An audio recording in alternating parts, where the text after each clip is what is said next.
আজকের একটা ব্যস্ত দিন শেয়ার করছি আপনাদের সাথে। হঠাৎ করে ইউনিভার্সিটি থেকে কল আসলো যে আজকেই অ্যাসাইনমেন্ট জমা দেওয়ার লাস্ট ডেট। তাও আবার ৩ টা অ্যাসাইনমেন্ট। তাড়াতাড়ি করে ইউনিভার্সিটি গেলাম, গিয়ে অ্যাসাইনমেন্ট প্রিন্ট আউট করে অ্যাসাইনমেন্ট জমা দিলাম। আর বাসায় তো অলরেডি গেস্ট আছেই, রান্না-বান্না সবকিছু আছেই। তারপর কি আর করার, দুপুরের রান্না তাড়াতাড়ি শেষ করে ৩টা কি ৪টার মধ্যে ইউনিভার্সিটি চলে গেলাম। ৫টায় ইউনিভার্সিটি বন্ধ হয়ে যাবে। দেন অ্যাসাইনমেন্ট জমা দিলাম। ওই সময় আমার হাসব্যান্ড ফ্রি ছিল, তাই অফিস থেকে তাড়াতাড়ি বের হয়ে আমাকে নিয়ে গেল ইউনিভার্সিটি, কারণ ওর অফিসটা ওখানেই, আমার ইউনিভার্সিটি যেখানে। তো আমাকে নামিয়ে দিয়ে সে অফিসে চলে গেল। দেন আমি বাসায় ব্যাক করছিলাম, ব্যাক করতে করতে বিকাল সন্ধ্যা হয়ে গিয়েছে।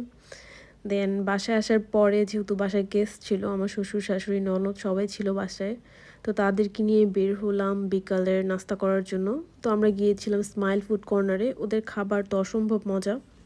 ওখান থেকে খাওয়া দাওয়া শেষ করে হাঁটছিলাম, হঠাৎ চোখে পড়লো এই কেক শপটা। এটা হকের নতুন হয়েছে, তো ভাবলাম যে এখান থেকে পেস্ট্রি ট্রাই করা যাক। তো এই পেস্ট্রিটা কিনলাম। দেন 7টার দিকে আমার একটা ক্লায়েন্ট এসেছিল, তার একটা কনসার্ট আছে। ও হচ্ছে লালন কন্যা মিম, আপনারা চেনেন কিনা আমি জানি না। তো সেই কনসার্টে যাবে, সেই জন্য রেডি হতে এসেছিল। দেন মেকআপ শেষ করে ভিডিও এডিটিংয়ে বসলাম, পাশাপাশি রান্না করছিলাম গরুর মাংস। এই হলো আজকে আমার ব্যস্ততম দিন, আর এমন ব্যস্ত থাকতেই আমার ভালো লাগে। সবাই ভালো থাকবেন, আল্লাহ হাফেজ।